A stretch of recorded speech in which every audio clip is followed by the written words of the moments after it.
if they don't know how to study the Bible. If you study the Old Testament and the New Testament on what slavery is in the Bible, you'll find that there's about 6 or 7 different ideas of it. And you'll find a whole variety of teaching on slavery in the Old Testament, for example. You'll not find one particular model.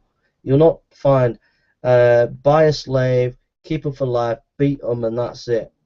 You won't find anything like that. What you'll find is a very complex and a very rich, diverse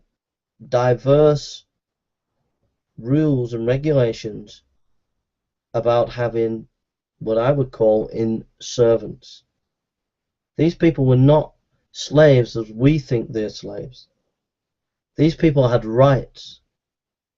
If you look at the Old Testament, anybody working for a family for whatever reason had rights. They had the right, for example, them unfairly to leave and run away. They had that right. So that alone, just that one thought alone, shows you're not dealing with the same understanding of slavery as, say, the American Civil War, where the slave was bought and beat and whatever.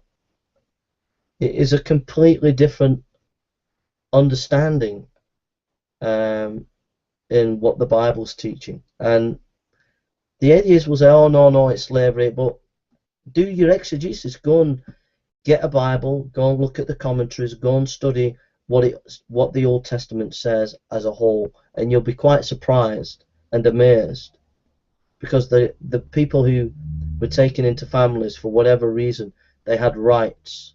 Yeah. Secondly, the way to undermine slavery in the Bible is through the cross and not politics. In fact, in the book of Philemon, Paul says to the owner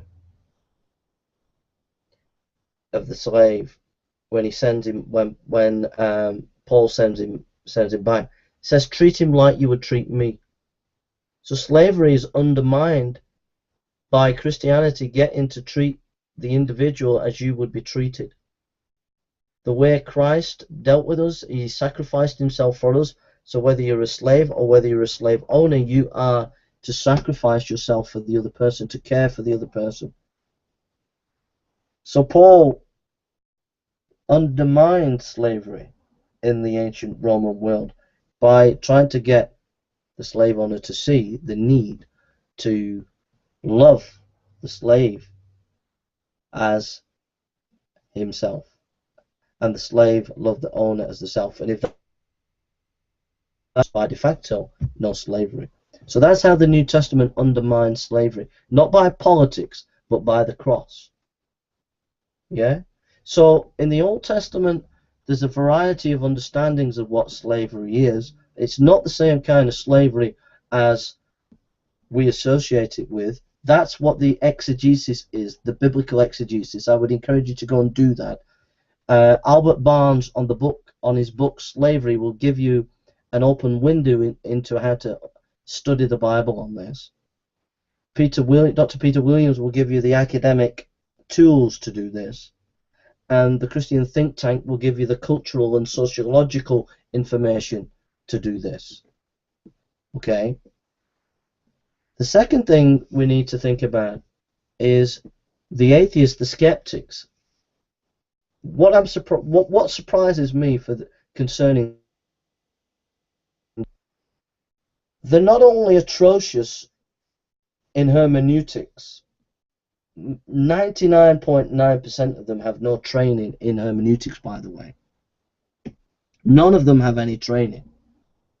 You know, let's get this on the table. I've not met any atheist, any skeptic who's had any training in hermeneutics. That is the science of how to understand the Bible. The method of interpreting text, ancient texts, for example. So I've not met any atheists who have any training whatsoever in the ability to do hermeneutics. Now, I would let them off because they're atheists, they're skeptics, and okay, they're not Christians, they're not they don't know their Bible, so I'll let them off with that. But there's no excuse for not understanding the culture of the time, and this is with the skeptics who claim to be intellectuals, who claim to be smart, yet show an atrocious lack of understanding the scholarship of a particular topic.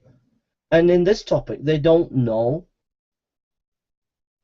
the major scholars, the major thinkers in ancient Near Eastern religions, in cultural studies, sociological studies, on these topics. You don't hear them quoting them, you don't hear them talking about them. And like the writer has shown, you're on very dangerous, dodgy ground when you start applying our understanding of slavery back into the ancient Near Eastern understanding of slavery. For example, as he picked up on, you know, if you worked for the king, you were seen as a slave. You were free, but you were still seen as a slave. So you've got to sociological, economic, philosophical, cultural context of the age that you're looking at. And that's what the skeptics never ever do. Even their best scholars, like a Richard Carrier, is atrocious at historical inquiry when it comes to context. How many times have I caught the guy out quoting text, ancient text, and they're out of context? I can't count how many times I've done it. Dr. Price, who's an agnostic who the atheists use, how many times have I found and caught this guy out on his woeful inadequate ability to do exegesis, but his stubborn refusal to admit that he's just applying the most backward, I could only describe it backward, out-of-date scholarship to his historical inquiry.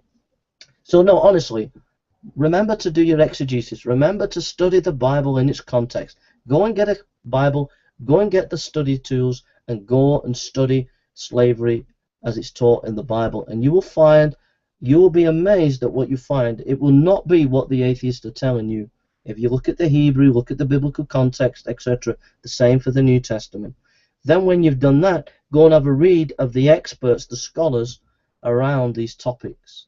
And you'll be surprised, and you will see through the nonsense that these atheists and skeptics keep pumping when they attack the Bible. So please mirror this video, and may God bless it.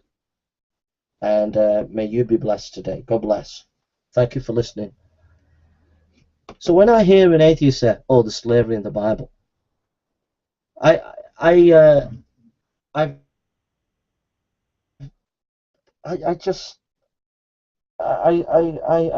be honest, I hold my hand in despair, because they're only doing it for one reason: to score points. They think they're winning an argument. They think that they are beating Christianity, but they're not beating anything. All they're doing is preying on people's ignorance and displaying their own ignorance. So thank you for listening, and God bless you, and take care. The 3 sources that I've given you will be an awesome resource for you on this topic. So you need to go away and study. I can't deal with this in a 5-minute, 10-minute video. You need to go and study and grapple with it, and you'll be okay. You'll come out the other end, and you'll see that these skeptics are talking from their backside. They don't know what they're talking about. So God bless you, and thank you for listening.